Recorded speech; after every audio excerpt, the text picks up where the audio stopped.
Hey guys, what's up? This is Brett and welcome to this special edition of Friday on the Turntable called Questions and Answers. A few weeks back I started getting emails from people asking me various questions, so I put out at the end of one of my most recent videos and said I'd like to do a question and answer video to kind of compile some of these and answer some questions, so I got even more. So I think I chose 6 questions to answer, and I'll keep this as an ongoing series depending on how interested you guys are in this.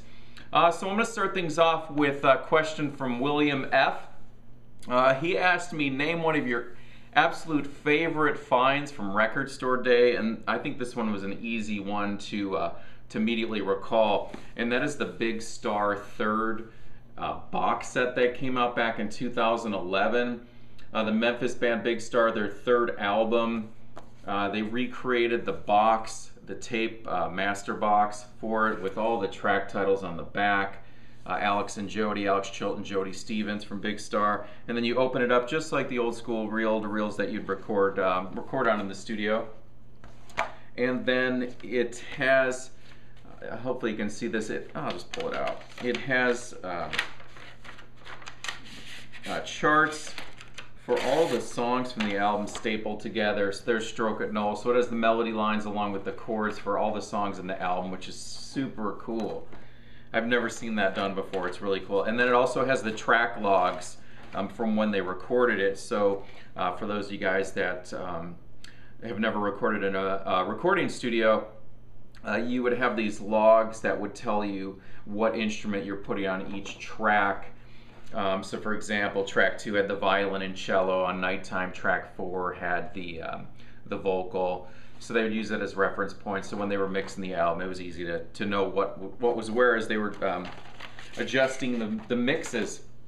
And then it came with the, just like the test pressing, it came with just a blank white label record.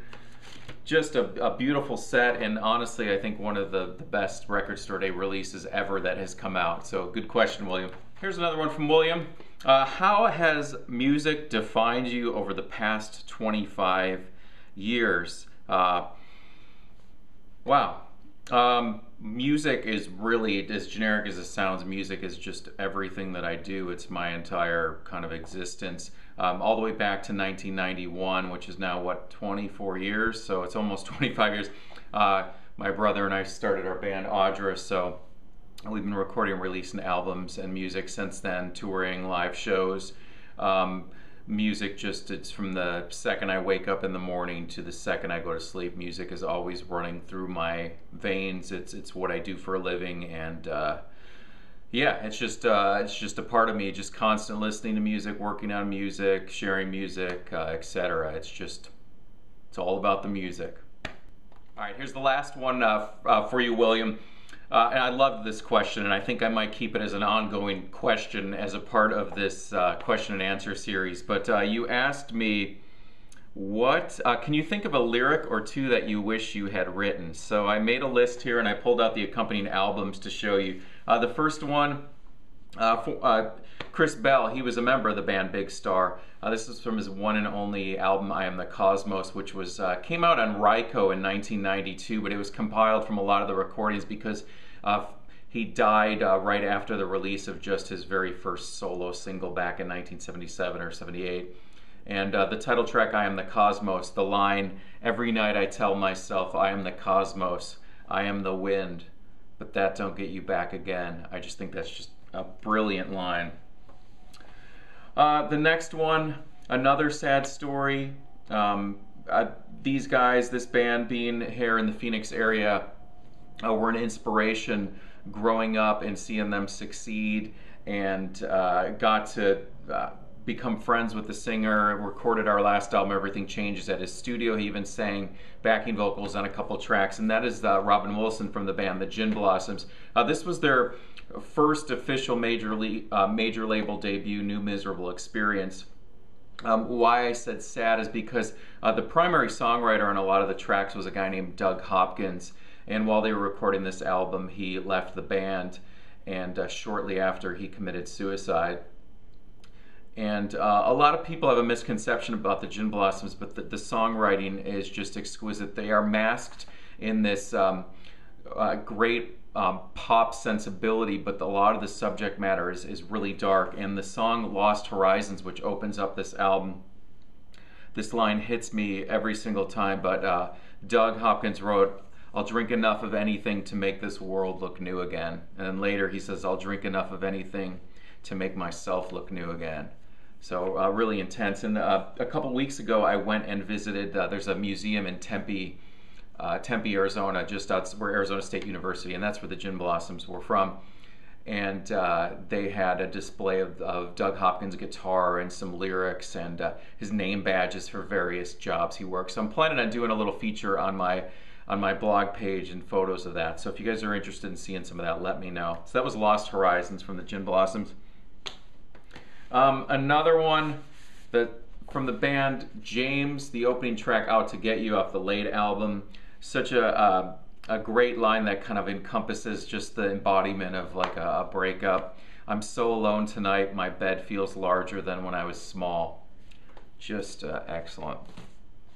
Mark Kozelek on his album with Jimmy LaValle back from 2012. I think this came out, or 2013. Yeah, 2013. The track from Somehow the Wonder of Life Prevails. There's a lot of lines that Mark has written that are that hit hard, and this one in particular. "In the midst of all the agonies and hardness I felt, somehow the wonder of life always prevails." Great. Really underappreciated, maybe even a largely unknown album. I did do a Friday on the Turntable feature on this album because it never came out on vinyl. But that is Richard Butler. Richard Butler is the singer of Psychedelic Furs and then later formed Love Spit Love.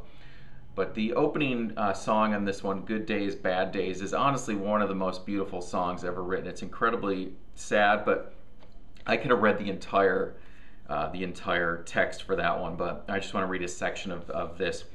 "I want to unread every book that my eyes laid on, unsay everything I've said.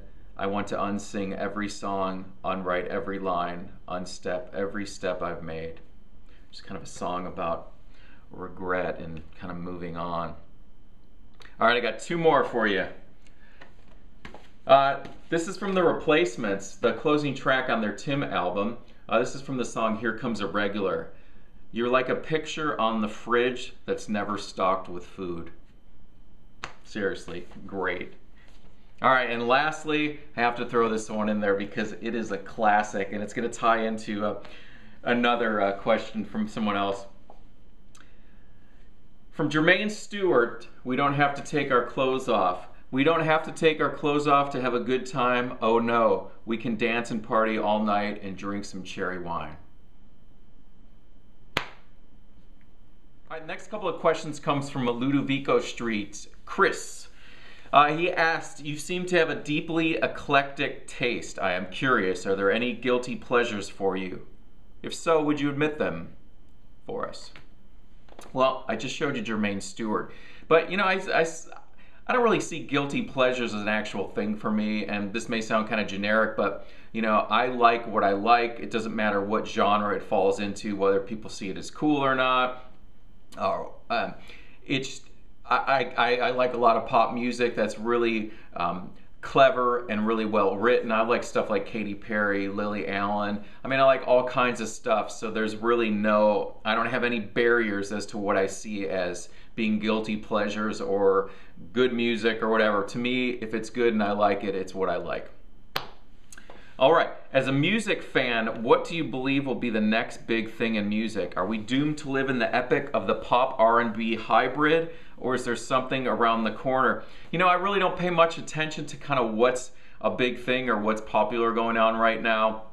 I think any musical movement that's short-lived is really just that. It's just short-lived, something that maybe catches some popularity, whether on the radio or through TV commercials or video games or a movie soundtrack or whatever. But I really don't follow those trends in music. So I think good music will always be there and always be present regardless of what's going on in the mainstream culture. Good music is always there. And if you're always being exposed to just that, we need to dig a little deeper and find some cool stuff to listen to. Hopefully that made sense. All right, lastly, When did you see Peter Murphy live? When did you last see Peter Murphy live, and how was he doing, or how was he looking? So Peter Murphy, for those of you guys who don't know, solo singer. He was once the member of the band Bauhaus, went on to be a short-lived project with Mick Karn from Japan and did Dolly's Car, and he's had an extensive solo career. I've seen Peter Murphy many, many times. I've probably seen Peter Murphy more live than anyone else, both with Bauhaus, both solo. My band Audra even played with him back in 2011. He was a super cool guy. We hung out. He watched our show from the side of the stage. We hung out with him in his dressing room, and he was honestly one of the most gracious, cool people that we've ever played with.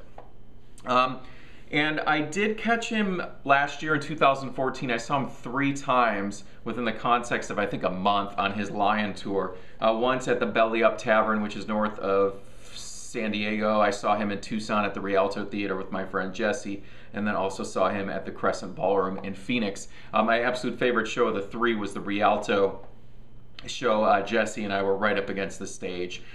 He was a lot more serious this time around than he has been over the last, I don't know, several years that I've seen him. There wasn't as much stage banter. He was really focused, really serious. The Lion material is really intense. So he put on good shows, but like I said, he had this real seriousness about him with this round of shows. So I hope that answers your questions. All right, this last one comes from KCV. Hey there, Brett. I was curious, what do you think of progressive rock? I personally really enjoy it and have recently just gotten into it, and I wanted to know your thoughts. I just played Rush's debut album last night, and I can say I have a certain type of parameter that I look for when I listen to music. In my own music, and the things that are, to me, the things that I hold as in the highest regards are a lot more musically minimal, which is kind of the antithesis of what progressive rock is. But I do enjoy, as I mentioned earlier, I do enjoy everything. So I do have things in my collection, yes, Genesis, Rush, Van der Graaf Generator. I have lots of what are considered prog rock records. One band that I really like that's a more recent one, and I'm not sure if you're familiar with them, Casey, that you may want to check out, is the band Mew, M-E-W. They're kind of a new, you can categorize them as a newer progressive rock band. They're Danish, and really interesting stuff. I got turned on to them back in, I think it was 2006, with their And the Glass-Handed Kites album. So and they just put out an album just, I think, last week called Plus or Minus. So look back and check out that band Mew. But like I said, I like everything. So, if it's good, it doesn't matter what genre it falls into, but I do love the musicianship. Yes, this Mood for a Day is an incredible piece of music. The Heart of the Sunrise, just insane bass playing. You look at the movie Buffalo 66 with Vincent Gallo and Christina Ricci, if you've never seen that before. The Yes song, Heart of the Sunrise, is used throughout that music in really chaotic scenes, and it's just perfection. So guys, that wraps up part 1 here of questions and answers. Feel free to leave me some questions, whether it's on my Facebook page, on Twitter. Just leave comments under here, under this video, and let me know what you guys want answered for the next round. So thanks for watching.